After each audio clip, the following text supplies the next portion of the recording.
Hello, everyone. I'm Jim Garrison, and I want to welcome you to day 323 of Humanity Rising. This is the equinox today. It is also a full moon.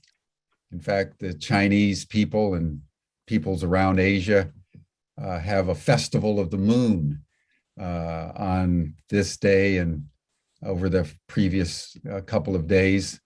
Yom Kippur, a Jewish holiday. The Day of Judgment was last Thursday. So this is a period of the year where the light and dark dimensions are in equipoise, perfectly balanced.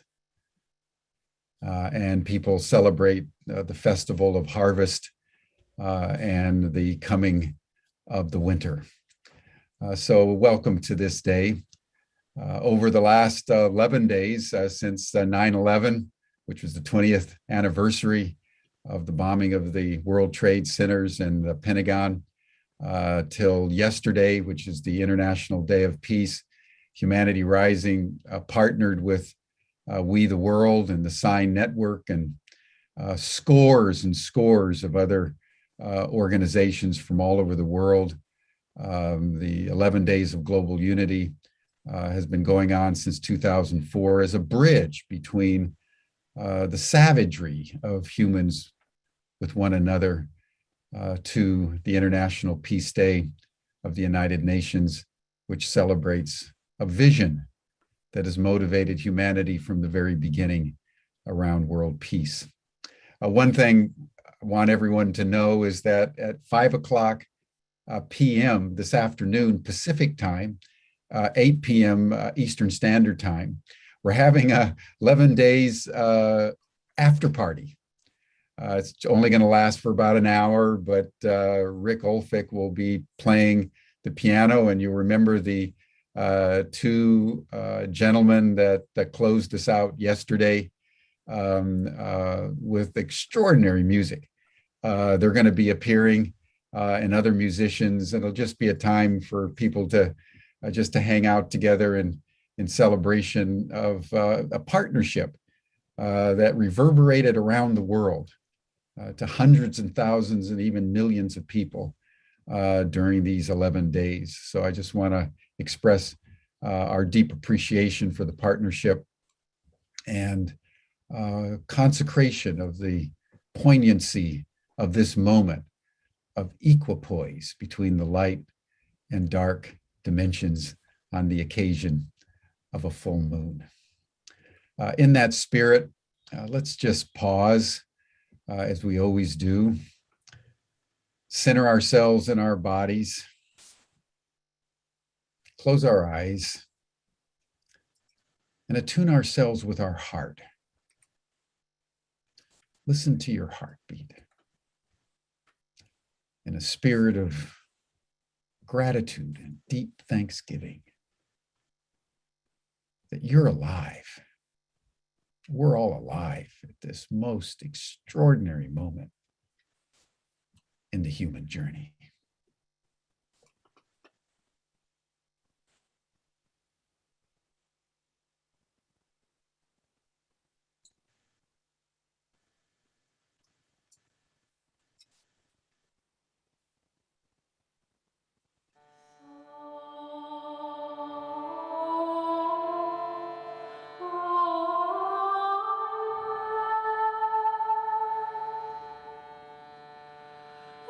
Raju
Thank you, everyone. Now, with an open heart and a heart full of gratitude and love for each and every one of you who are joining our session today, we want to turn to the east on this day of the equinox. And we want to talk with a woman, Sri Preethaji, who, with her husband, Sri Krishnaji, have established an organization called Ekam, a worldwide organization that empowers people in mindfulness and awakening to their deep human potential in a way that enables them to express compassion and healing in their communities and with the people with whom they interact. Sri Preethaji has a particular focus on women's empowerment. She also is attuned to the power of silent meditation. She's been here in the United States, actually, over the last several weeks. And one of her colleagues, Patricia Keel, will be active on our chat as I dialogue with Sri Preethaji. So Sri Preethaji, welcome to Humanity Rising. And why don't we begin by having you just tell your story, a little bit about your background and your pathway to the beginnings of your awakening. Welcome. To be here with you, Jim. It's been a joy to be with you on this platform. Regarding my own path and my own awakening. My awakening began when I was 9 years old. And it's probably very different from what happens to others, because everybody awakened to a beautiful, wonderful state or a profound insight.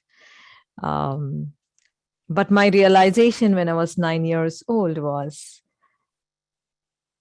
that people around me actually did not experience life the way I experienced. The filter that is there between me and the other, which I felt did exist for so many people around me, that filter wasn't there. I was able to feel people. It's definitely not reading people or mind reading, but able to feel the other being, whether it is their joy or their sorrow. And that kind of separation that I did not feel when I was 9 years old, I woke up to see that people around me did not live that way. That was the first stage, we can, if you want to call it that way. That was how it began. Then at 17, had profound states in consciousness, experienced state of oneness, experienced states where there was no self, but just the universal self, experienced states where there was no judgment, a deep inner profound stillness, a quietness. And that awakening continued and has become more deep after I am married to Sri Krishnaji. And for those who are not aware, Krishnaji and I, we are husband and wife. We are the creators of Ekam, a World Center for Enlightenment. Our vision is to awaken people to profound states in consciousness. Our vision is to move people from separation to oneness, from division to experiencing being one.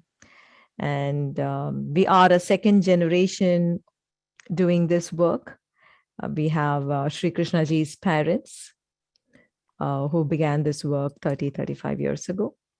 And we are continuing this vision of bringing about oneness in the world.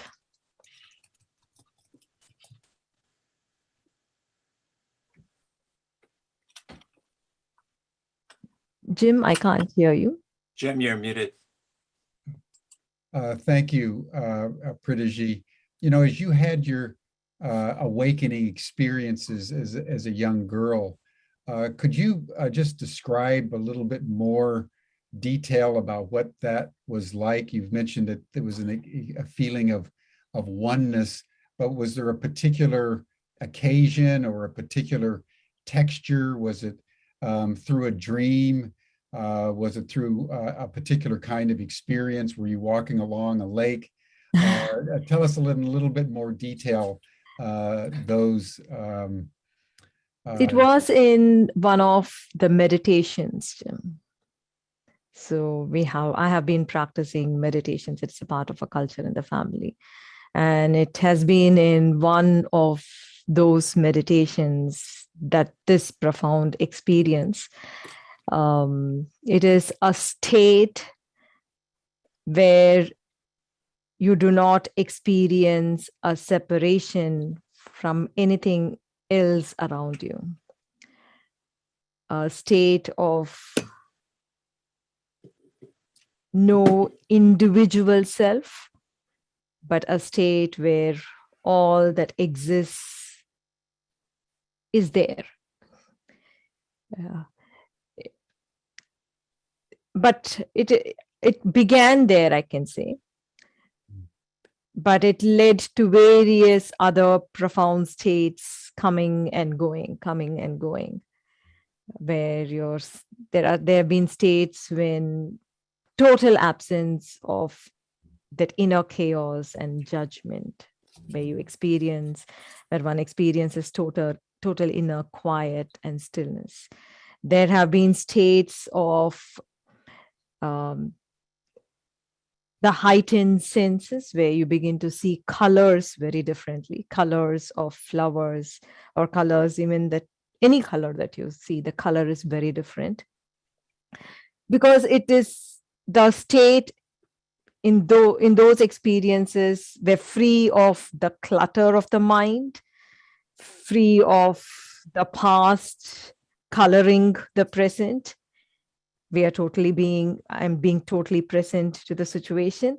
But though it began as one bang state of experiencing the universal self, it continued in different forms, various states of bliss filling in consciousness, states of stillness, states of inner quiet, states of total attention on awareness of every single thought moving in one's consciousness. These keep coming, and I can say it still happens. I can never say that we are done with awakening. I cannot say that my journey is over. Definitely not. The journey continues. Profound states still happens, and I think it will continue as long as I'm alive. Well, the reason why I ask is because I know that you are very focused on, empowering what you call the total woman. And so one of the questions that came into my mind in terms of your awakening, was there a particular tonality about you being a woman in your awakening that led you to want to really focus on women's empowerment? Because when you talk about the total woman, it must come out of your deep personal experience as a woman. And I would wonder, for example, do you see a difference in the way that men come into an awakened state and the way that women come into an awakened state? So when I always lead women through awakening, through the process of awakening, through the journey in awakening, I always show a light as to empowering women across the globe has been about a contest against men, against their power. But I believe that when a woman awakens to her being whole, Then her very presence has an immense power to impact people, to impact life, um, to create a change, to create a difference, to be a leader in one's family, in the organization, in the world. And coming to your question on how do men awaken and how do women awaken, is that your particular question, Jim? Awakening is essential for both men and women. And with respect to women, I have seen great leaders emerge when they are totally awakened, when they are experiencing wholeness within themselves. The way they are able to lead is incredible. And I have seen it again and again. They experience immense power to infuse life. Krishnaji speaks about the entire humanity living in two states. Krishnaji talks about an individual, whether a man or a woman. They live either in a suffering state or a no suffering state. Krishnaji says, this state from which you are living your life is responsible for your words. The state that you're experiencing is responsible for the actions that you perform, and this state is responsible for the destiny that you create.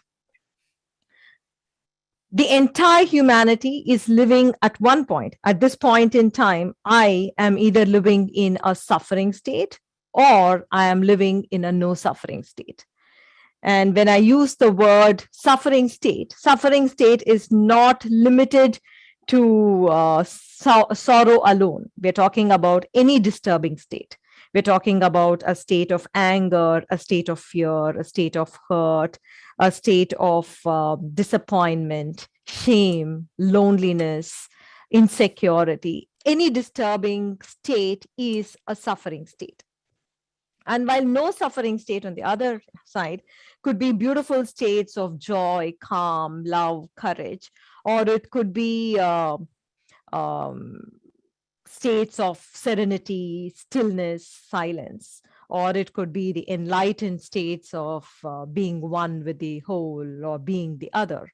So the entire spectrum of no suffering states begins with peace, calm, and ends with being one with all. So Sri Krishnaji says that at any point of time, every human being is only living in a suffering state or a no suffering state. And it is this state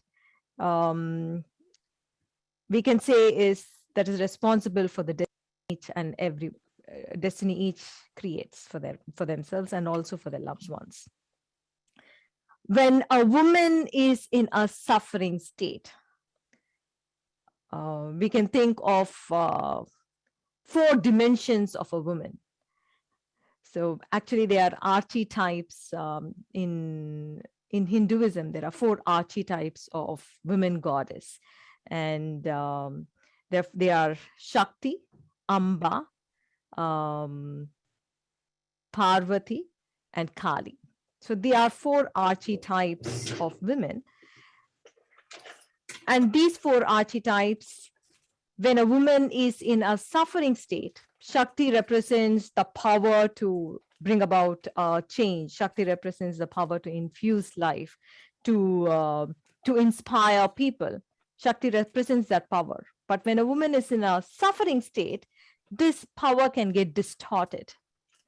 It becomes a craving for control, for dominating, for being aggressive, wanting to control what the others are doing, what the others are, sometimes even wanting to control what the others are feeling. So when a woman lives in a no suffering state, she experiences immense power to create and to transform. When she's stuck in a suffering state, that power gets distorted. And when a woman moves, the next archetype is Amba, and it is her power to power to love, her power to be a nurturer, a mother, person who's able to bring about togetherness, who's able to remove separation and bring about togetherness, and experiences a lot of compassion and joy. But when that power gets distorted, the woman is not a strong force that who brings about togetherness in the space where she is in. But when that power gets distorted, she becomes a shadow. She's gripped by fear. She lives in insecurity. She's more a shadow. She has no voice. She becomes very docile. So the question is, when a woman is awakened to her true power, she has the ability to that, being that mother, being that nurturer. It's so natural to her. But in a suffering state, that power gets distorted again. And if you look at the third archetype, which is the Kali, Kali is destroyer of ignorance,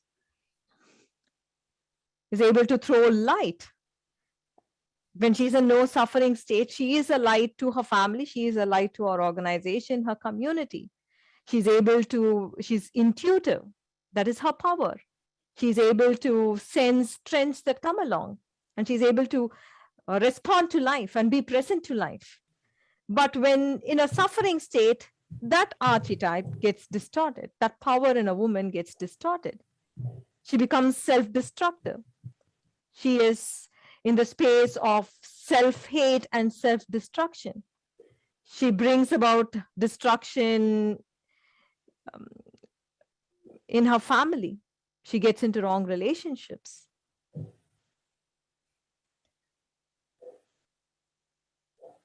And the last of the archetype is Parvati, when the entire world sees a woman as being an enchantress.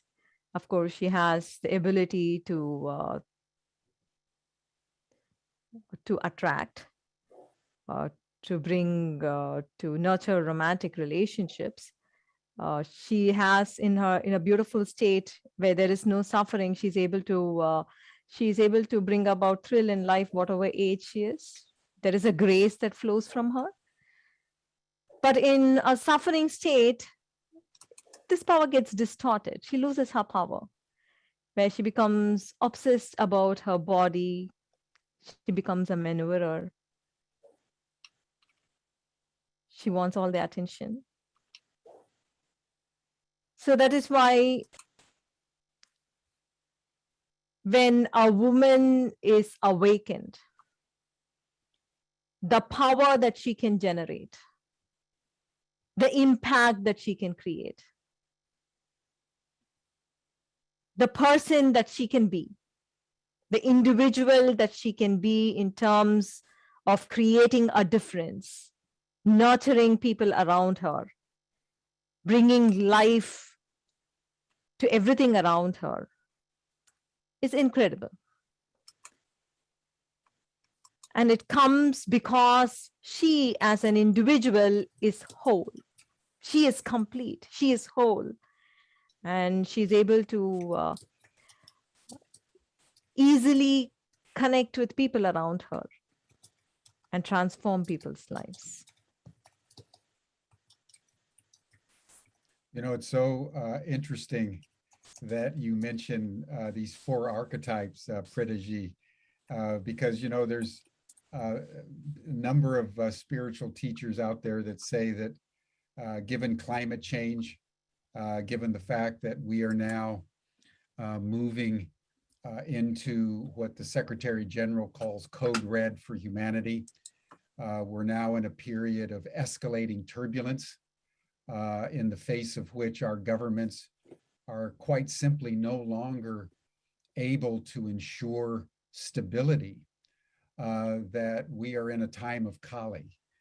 We are in the time of the Black Madonna, the dark feminine, which is at one level a devouring mother, a destroyer of the world, but through that destruction is seeking to teach us what we need to learn for our own redemption.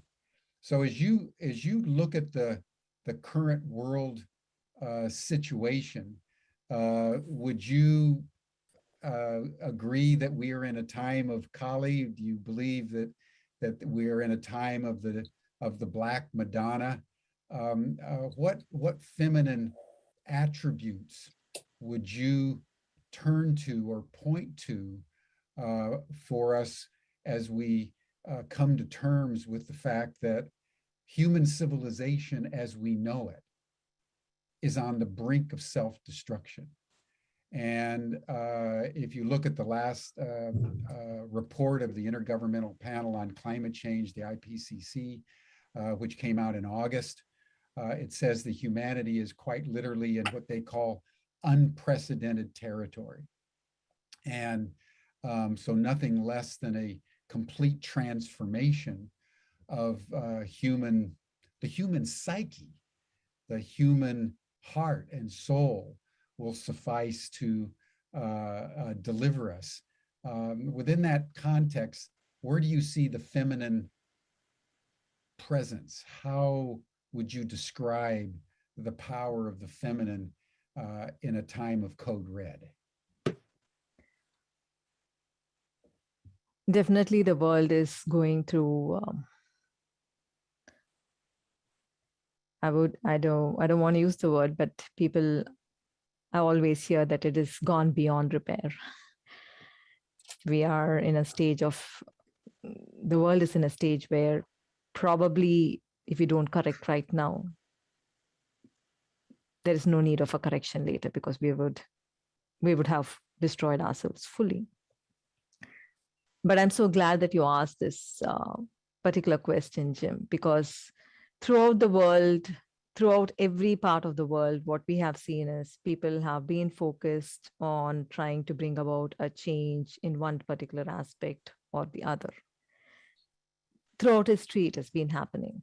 But what needs to happen to really save our planet, to save humanity, what needs to happen is a total revolution in one's consciousness. It is climate change, it is increasing mental health, it is the COVID crisis, it's a political crisis. It is crisis in every aspect of life that we are seeing. And whatever we are seeing is a result of the consciousness with which humanity has lived. That consciousness has to undergo a change. It has to transform. Because from that old consciousness, we really cannot create anything new. We are not able to create anything different. We need to experience, we need to go beyond suffering states to experiencing no suffering states. We need to live and experience life from no suffering states. We need to go beyond experiencing constant separation to experiencing connection. We need to go beyond experiencing division to experiencing oneness. And this total transformation has to happen at the consciousness level, in order to act differently, in order to speak differently, in order to create a different destiny, either both at the individual level as well as at the collective level. And if you look at the female population, I think we're probably 50% of the world's population. And even today, we can say the females are facing injustice in terms of opportunities that has been given to them. The feminine population is experiencing insensitivity in relationships. The feminine population is experiencing inhumanity in few pockets of the world. If 50% of the population are still experiencing these three, I'm not saying everybody's experiencing this, but there is a general feeling that injustice has happened. There is a feeling that there is insensitivity. They are not seen, they are not heard, they are not as important as the male counterpart in many parts. And there is inhumanity in few pockets of the world. It's still happening. if that can change, we're talking about a huge population. And if every woman is able to feel whole, complete, is able to be that voice which can bring about a change, then we're talking about a huge movement. And that has to happen at the consciousness level. And that has to happen both within the male and the female. They need to feel that, women has to feel that they are an important part and they are a huge voice. They have the ability to be that leader. And a male has to recognize that in a female. And if that can happen, the impact that we can create on this planet is huge. It's going to be tremendous. You know, ever since the COVID has, I mean, since 2020 March or a little earlier than that, we have been from India. We have not been able to travel, but from India, we have been in touch with people across the globe. For you to understand, we have people in 100 different countries following our path, wanting to be awakened and moving through inner journeys. The last 1.5 years or more, the need for awakening, the need to live a different life, to experience life differently, I would say the seeking has become much more than what it was ever before. Absolutely. Yeah. People have realized that, you know, it is going to be COVID-19. It was COVID-19, then COVID-20, probably COVID-21, and something else coming up. But what needs to happen is an incredible transformation in their inner world. So they are not led into anxiety and living life from that state of anxiety or fear or insecurity, or constantly living from that past experiences. And that need for awakening, I would say, has risen so much more than what it has ever been before. And I feel that is the way forward. We believe that is the way forward, because from an old consciousness, you really cannot bring about a change, whether it is in the climate front, or it is in the political front, or it is in even within families, or in the career, or what you want to create in the world. It has to happen from a new consciousness. It has to be from an awakened place. And that is absolutely needed at the current present situation that we are in. Well, I think you're absolutely right. You know, it's one of the extraordinary effects of the pandemic is it brought everybody in the world into the same conversation.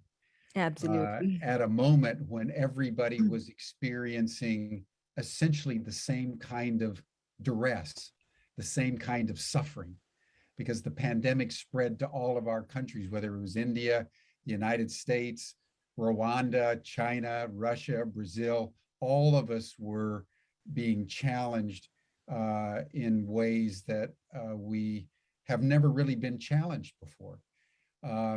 And at the same time, the stresses of the pandemic, because the pandemic didn't go away, have been heightening all kinds of addictions, all kinds of abuse, alcoholism, delinquency, crime, suicide. People have been under the pressure of the pandemic, being in lockdown, having to engage in social distancing, and yet seeing no end in sight. Absolutely. That's hard on the psyche. That's hard on the soul. So you and the organization that is now reaching out to hundreds of thousands of people in over 100 countries through Ekam is a very valuable contribution. And I would say that I see it almost everywhere. As the pressure mounts, the opportunity for enlightenment mounts. But there's sort of an inverse proportion. We just saw it here in the United States, for example. just when you think there's progress, the Texas legislature now has made abortion Yep. Essentially illegal for all women in Texas. And now there's a bounty being put on women's head. You think of the women in Afghanistan right now. The Taliban are seizing power in a very anti-women kind of way. You see it in different countries, so that the call for enlightenment is not happening in normal times. The call for enlightenment is happening in increasingly turbulent times when fear and division tend to be accentuated in the psyche. So I was just wondering how you and your husband and your organization are taking into consideration the increased, I would say, psychic pressure on almost everybody in the world right now, given unfolding events. Is there a particular quality to your teachings that are being accentuated and directly relevant to the world in a time of COVID, for example? Absolutely, Jim. So when Sri Krishnaji says that we live only in two states, suffering or no suffering, and to see the entire population living in anger, insecurity, frustration, irritability, sadness, being stuck in that place. Imagine it is not, as you said, it's just not one country, one place, but it is probably the pandemic has united the entire population. Yeah. And most of them living in suffering states. And the problem with suffering states is, we call it the law of consciousness. The more you are engrossed in suffering states, you actually create more chaos, or you bring more chaos into your life. So the teaching, the path, the process is for you to liberate yourself from that suffering state and nurture a no suffering state in your consciousness, irrespective of what situation you are in. Because when you live in a no suffering state, it is like you are pulling in the auspiciousness that can happen to you in your life. So the more the suffering state, the more you are moving into a more chaotic world. And for a huge population having moved into suffering states, we from Ekam in India, we have been giving out our hands to help people move out of the suffering states, to experience greater peace and calm, so they can respond from that state with greater intelligence. When you are fearful, when you are insecure, when you are disturbed, please understand there is no intelligence that can come along from that state. What can happen is your actions can create more problems. Your actions can create more divisions. That is what can happen from a suffering state. So we were there, we are there, and we are instilling, and I can say for sure there are thousands of people spread across the world who are living in a state of peace, even in this chaotic situation. They are addressing this chaotic situation from a state of peace rather from a state of inner chaos. Because from an inner chaos, we are going to create more chaos. And we just got into Los Angeles a couple of days back. It is really sad to see very sad faces. It is really sad to see people are getting very, very disturbed at the slightest of something that doesn't happen according to their wish. Very disturbed. I just want to make sure that I want at least the people who are listening to us, there is a path that is available for you to live in a place of state of calm and peace, and be that awakened being experiencing greater joy even amidst this situation. So you could be that light which can create a with through your actions, through your words, through your gestures, you can actually help so many people come out of these suffering states. What I'm trying to say is the more you are in a suffering state, more chaotic your life is going to be. And you're not able to be in a position to see light. Definitely there is no light at this current point of time where we are going to head in the external world, but the entire process can be from a more calmer state, more beautiful state. And it has been possible for so many thousands across the globe, and it's going to be possible for every one of you. Well, I think you're making a fundamentally important point, Preethaji, that the greater the chaos without, the more you need coherence within. Absolutely. And that's why every morning when we start Humanity Rising, we do a minute or two of just simple heart coherence, where we all just join our hearts together, in the spirit of Ilya Prigogine, that you can create islands of coherence in the sea of chaos if you create the intention and actually trim tab off the energy of chaos to create the coherence. And that if you can create a certain refinement of coherence, it allows the chaos to actually shift state and become itself coherent. So that's a very fundamental a truth that you're speaking. And in that regard, I would love you to share with our community the 4 sacred secrets that you teach, because I would know that that is essential to creating the kind of coherence in our psyche and soul that is required for navigating increasing chaos in our external world. Actually, there's another thing I definitely would like to share with you and the audience, Jim.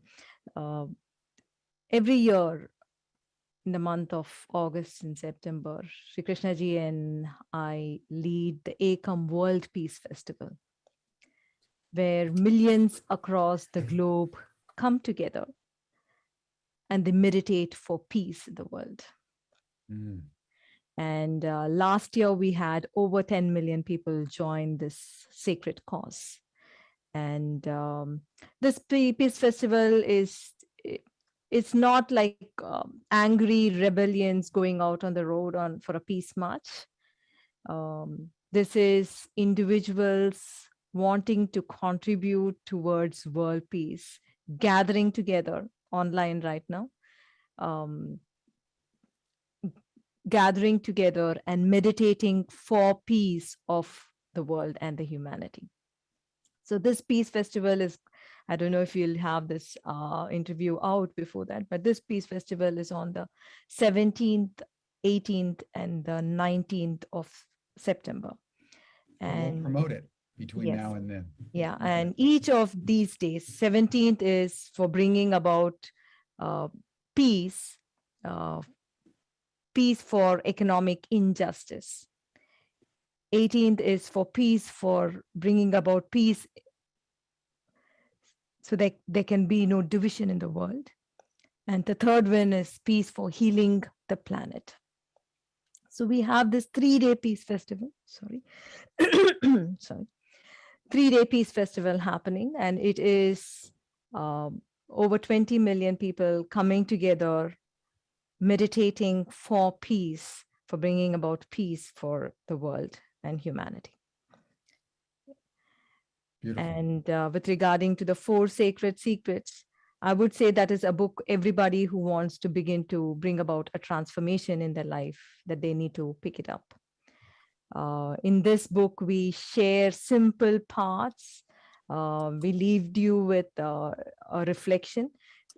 This book was intended not to be written as a knowledge or information sharing book, but it is basically Krishnaji and I have written it for it to become a personal journey.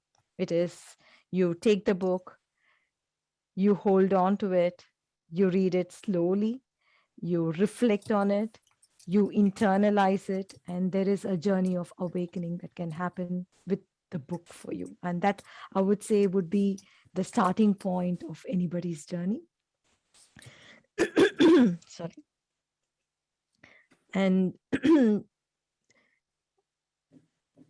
this book is for anybody. It's not necessary that you need to be a person who has gone through many journeys or who knows spirituality. It is for anybody who wants to start a journey, but it works for both. Whether you're a pro or a beginner, this book is a great starting book for awakening. And what would be the four secrets? Just lay out and summarize the four sacred secrets of your particular teaching. The four sacred secrets is for you to live with a spiritual vision of living a life from a no suffering state.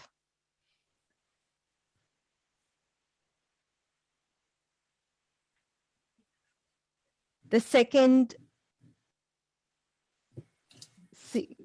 secret is for you to live a life of knowing what is arising within you. That is, for centuries or for many thousands of years, the focus of the civilization has been on the external world.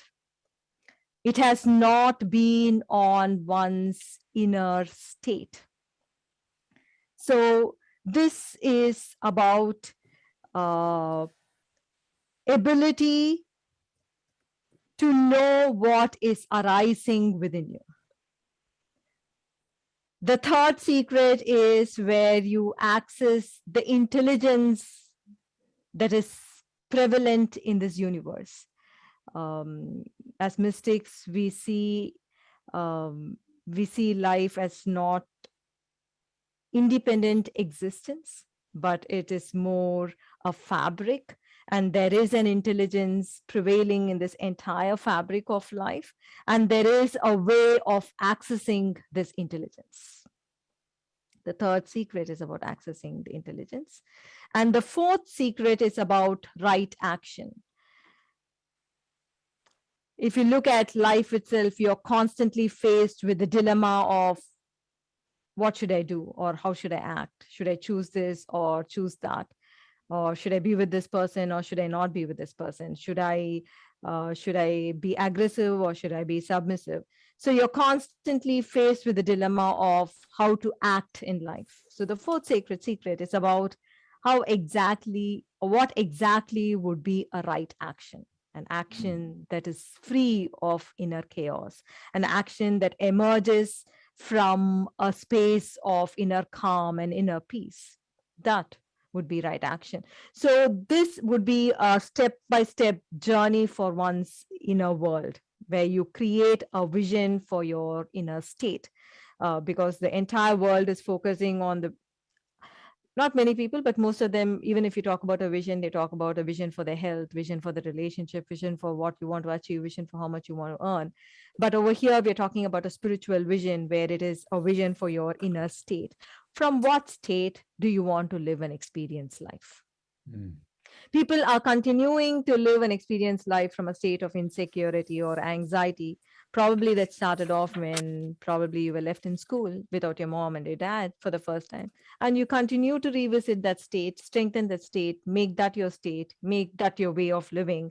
And people live lives 10 years, 20 years, 30 years, 40 years from the same state of insecurity. A spiritual vision is about having a vision for what state you want to live your life from. And it is about ability to bring attention to your inner truth, to know what exactly you're able to feel, and to access the power that is beyond the individual, the universal intelligence. You can call it God, you can call it divine, we call it universal intelligence. And then to perform actions from a state where you feel connected. Mm. Well, it's so interesting, Preethaji. What's coming up for me is the Bhagavad Gita. I recently read the Gita, and what you're describing of choosing right action, coming from the right place of awareness. I was seeing echoes of the conversation between Krishna and Arjuna, and I was just wondering, your relationship with the Bhagavad Gita, because that is such a powerfully foundational text for the Indian subcontinent and for the Hindu pantheon of doctrine and belief. And that was raising a question in my mind of, how do you and Krishnaji, how do you see your relationship with the very ancient teachings of the rishis and the Upanishadic masters, the Vedas from the deep past of India? Where do you The place revelations, yourself in this tradition? yeah, the revelations from the Vedas, the revelations from the Upanishadic texts, the Bhagavad Gita, they're all experiences of great sages, great saints who have had the ability to go beyond the mind and experience those profound states in consciousness. What Krishnaji and I teach, in that sense, have emerged from our own experiences, and also it carries, we can say, it carries the tinge of Hinduism. And Hinduism, what I'm talking about right now is the Upanishadic lineage of those powerful states, of experiencing those powerful states in consciousness. And if you have to put in a nutshell, Jim, how people identify what Krishnaji and I do from Ekam is we call it Buddha driving the Benz. We're not talking about individuals moving out of the world, moving out of relationships, but at the same time experiencing and living life like a Buddha from those states. So it is the coming together of these two worlds. And we believe the problems, the chaos, the confusion, in anything for that matter, whether in a relationship that you're seeing that is spread across the world, or the chaos in terms of division that we're experiencing, what is lacking in an individual is that state. If an individual is able to awaken to that state, we don't believe that the individual has to walk out of life, but instead create things in life by which that individual in that awakened state can impact so many more lives. So that is why we see it is the state as well as abundance coming together. It is Buddha who's traveling in a Benz with one loved ones. That is the vision that we hold for humanity. And we believe that when a particular number of humanity gets transformed or awakened, when there is an awakening in consciousness, and it is, if 0.001% of humanity is awakened and is living in that state, it is this transformation, this awakening is not going to be limited to that 0.001%. It is going to spread. It is going to create a resonance in the entire fabric of life. So that is why our vision is to create those individuals, those Buddhas who can still drive a Benz, have a wonderful family, but live in that profound state and consciousness. And that we feel is a solution to most of the problems that we are seeing in today. Well, that's a fascinating notion. There's a group called Global Coherence Pulse that you may have heard Yes, I'm about, aware of where them. Yeah. once a month, people all over the world come together at a certain time and just engage in a meditative heart coherence, really. And the scientific data is showing that when certain global events happen, the world psyche, the world spirit is activated in one way or another. And I know the Maharishi, that started the transcendental movement, Yes. was very focused on creating a critical mass of meditators with a single focused intention. And the crime rates would go down, and different indicators of violence and strife would go down. So it would be a wonderful thing if all the groups in the world that are seeking world peace could somehow come together in a unified way. I have no doubt that we would have probably more impact if we came together at that level than anything we do, working on some specific piece of legislation, in New Delhi or in No, what Washington. needs to happen is a fundamental transformation in consciousness, Jim. And if that doesn't happen, it is going to be the same anger, same greed, same insecurity that is going to lead individuals' actions.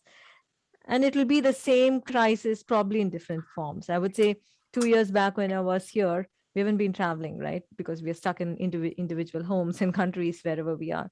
So, 2 years back when we traveled, in every table, it would be about politics.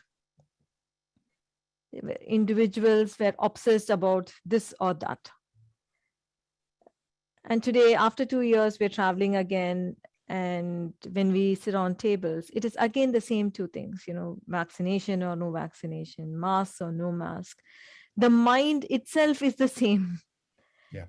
The context is changing. Yeah.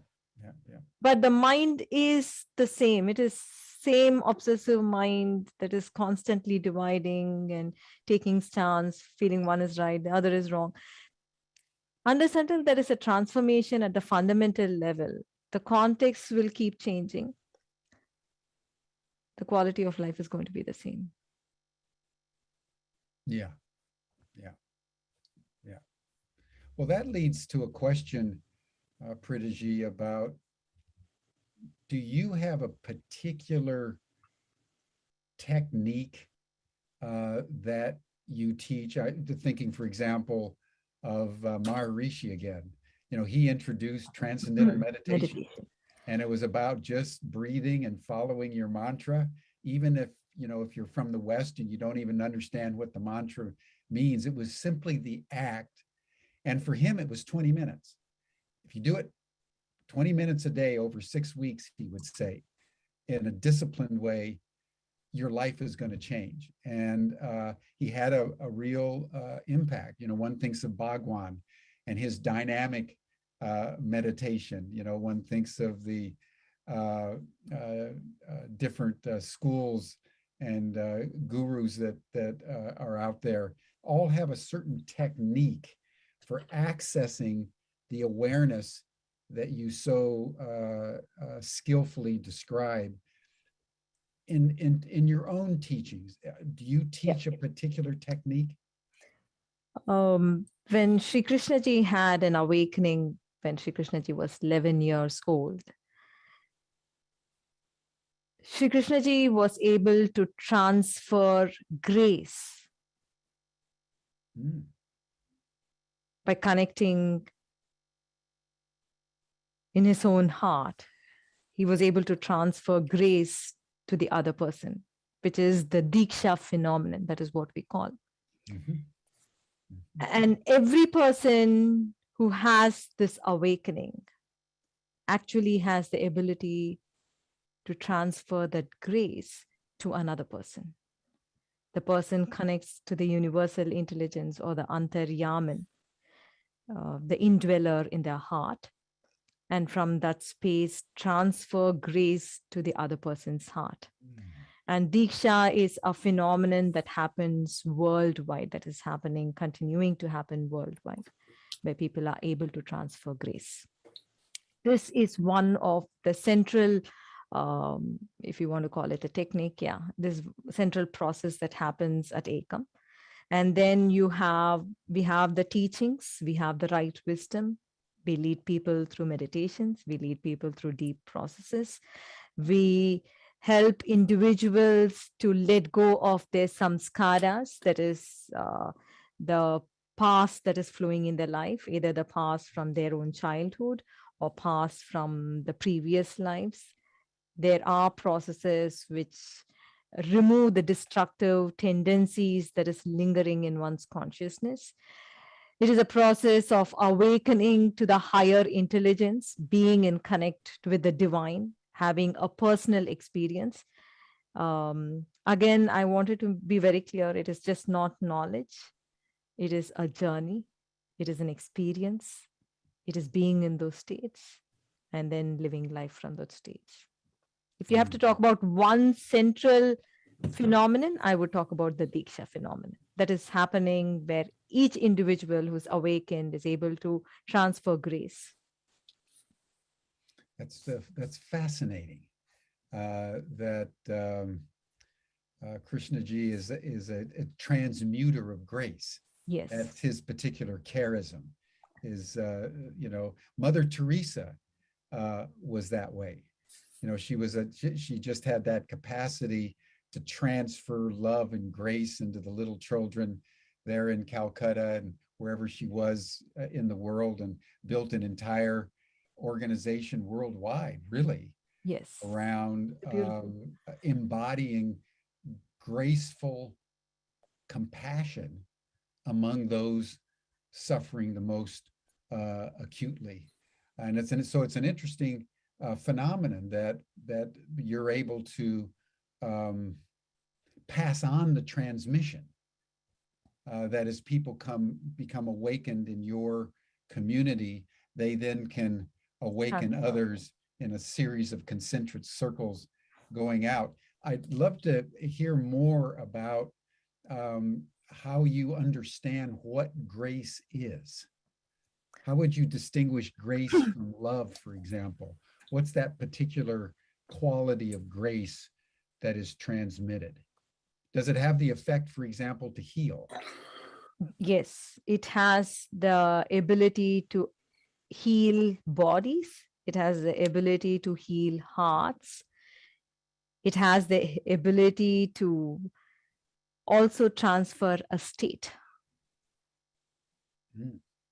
That is, if the person who is giving the Diksha is in a profound state of, say, a deep stillness within or a silence, the Diksha, person who receives the Diksha, can also receive the state. And incredible healings of the heart and the body also happens.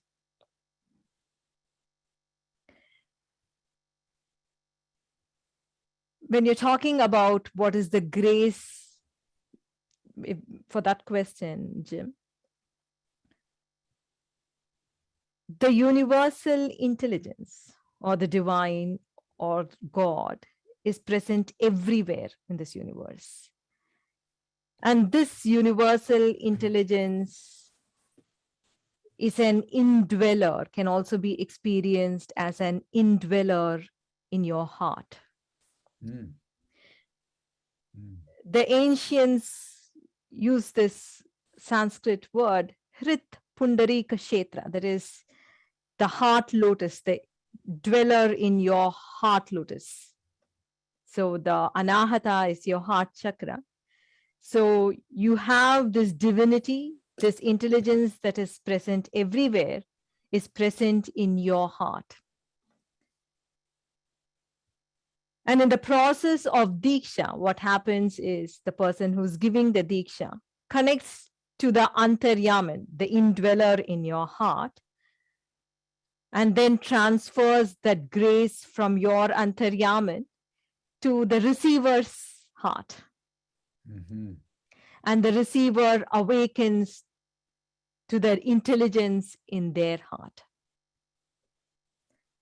So this is the process, and in this process, definitely healing happens. Uh, what is needed at this point in time is great peace gets transferred, silence gets transferred, an individual experiences quiet, that inner chaos, that the obsessive tendency quietens. So there is a transfer of state also. This is Prodigy. This is beautiful. I'm just reading the Gospel of the Beloved Companion. And that is a gospel that is by tradition was written actually by Mary Magdalene in Alexandria after the passing of Jesus. And many scholars that are beginning to examine it believe that it's actually the oldest of the gospels. Okay. And it's been recently translated after being held in secret in France for over 1,000 years. And it's so interesting because the text has a certain quality to it. And over in this gospel, when Jesus heals, and the multitudes or the Pharisees or his disciples say, "Master, how did you do that?" He always says, "I experienced the indwelling of spirit." Okay. And I and the spirit become one. And in that oneness, I transfer spirit. So what you're describing as the phenomenon of Krishnaji and yourself and others in your community is strikingly similar to what's recorded in perhaps the most ancient gospel.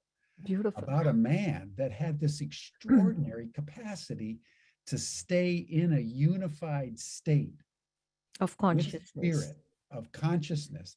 And no matter what was going on around him, even sometimes when people didn't even know he was doing it, he would transfer grace. It's a beautiful thing. It's a beautiful, beautiful thing.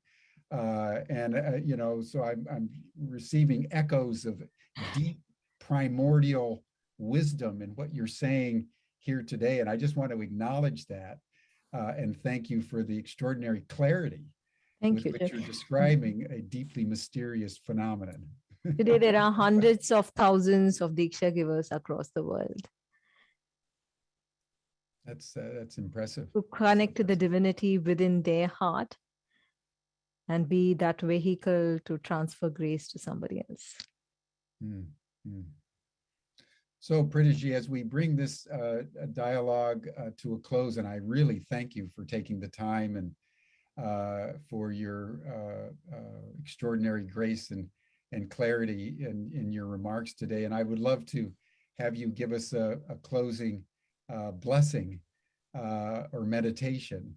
But before we do that, I'd like to return to this theme that I think everyone in the world is beginning to come to terms with, and that is that we're in code red now. And the ecological turbulence, including COVID, that is happening all around us, and the inability of our governments to continue to ensure stability is now the context for just about everybody in the world. And so how we all, first of all, come into an awareness that this is our future, escalating turbulence and increasingly fragile infrastructures. It means that we have to go into our interior, everyone, in ways that we never even imagined before COVID. So what's being laid out today by Preethaji may be the most important information and perspective that you're going to hear, that it is the capacity of all of us to attune our inner state with absolute consciousness proportional to the rising chaos without, that's going to ensure our individual and collective capacity to navigate through what's coming. And so I would just ask you in closing, Preethaji, as you understand all this, is there a particular virtue? Is it a particular one of the four secrets? Is there a particular technique of meditation that you would recommend for people as they face a very uncertain and increasingly chaotic future? Definitely, inner chaos is only going to make things worse. So this practice is called the serene mind practice, and it is a practice for an individual to dissolve a suffering state as and when it arises.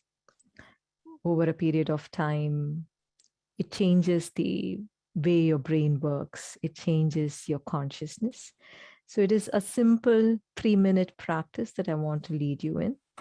And every time you feel you're moving into an unpleasant state in consciousness, I would want you to do the serene mind practice.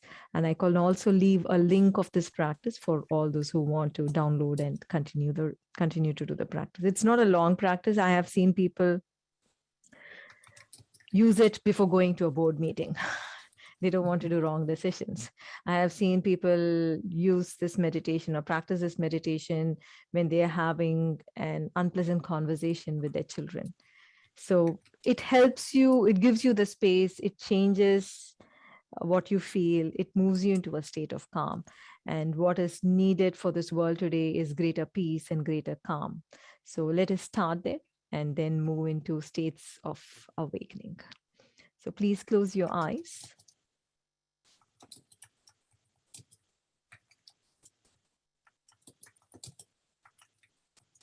Allow your breath to be deep and slow. Inhale and exhale slowly.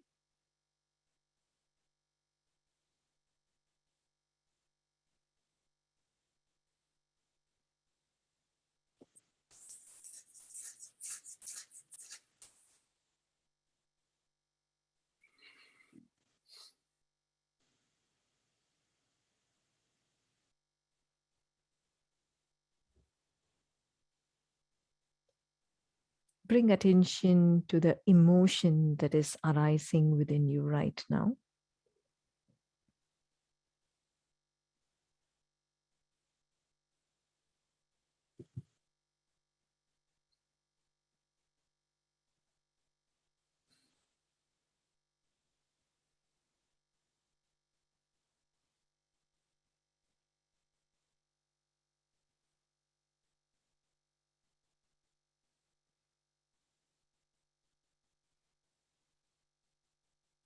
Is it anger, frustration, loneliness?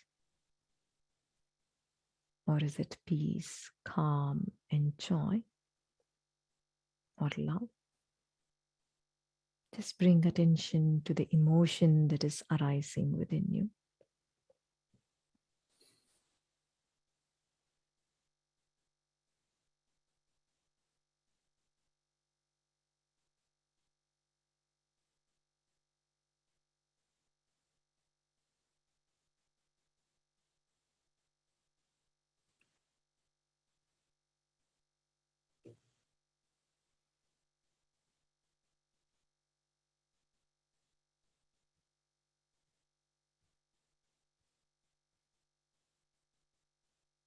As this emotion is arising within you, bring attention to the movement of your mind.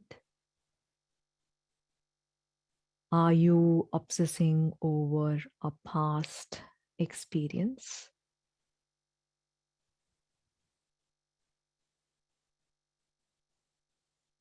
Or are you obsessing over your future? Bring attention to the movement of your mind.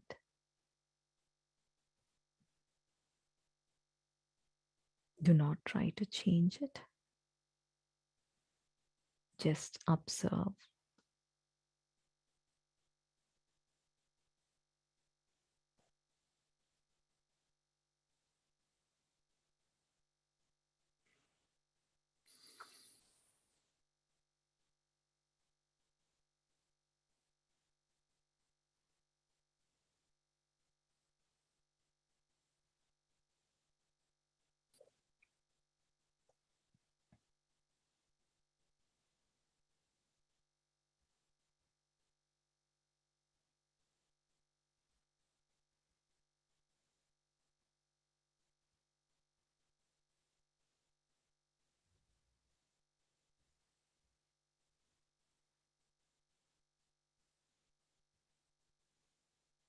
Now see a light move from the middle of your forehead. See the light move to the middle of your brain.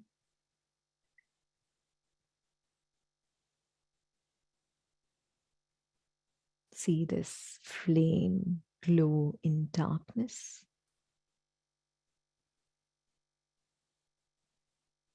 In the middle of your brain.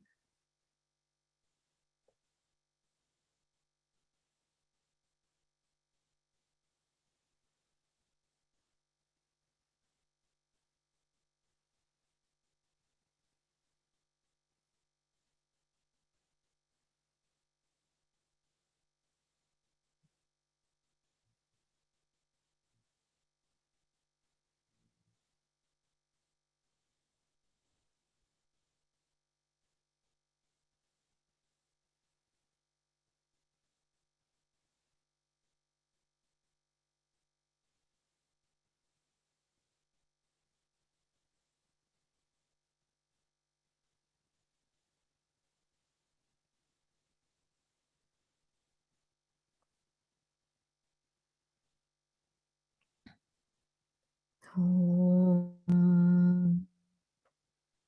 Shanti. Shanti. Shanti.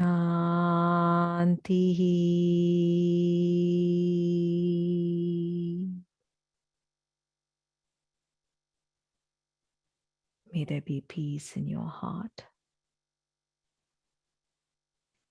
May there be peace in the hearts of your loved ones. May there be peace in the world around you.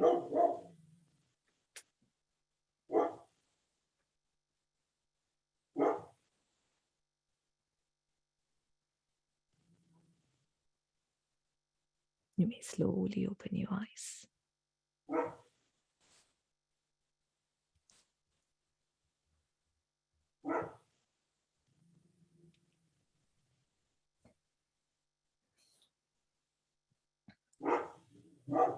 Thank you, Preethaji. You brought deep truth to us today. Thank you. Thank you so much. Thank you for allowing me to share with your community and the audience. And it has been a joy being with you. Thank you so much. Thank you, everyone. We'll see you here again tomorrow on Humanity Rising. Bye for now.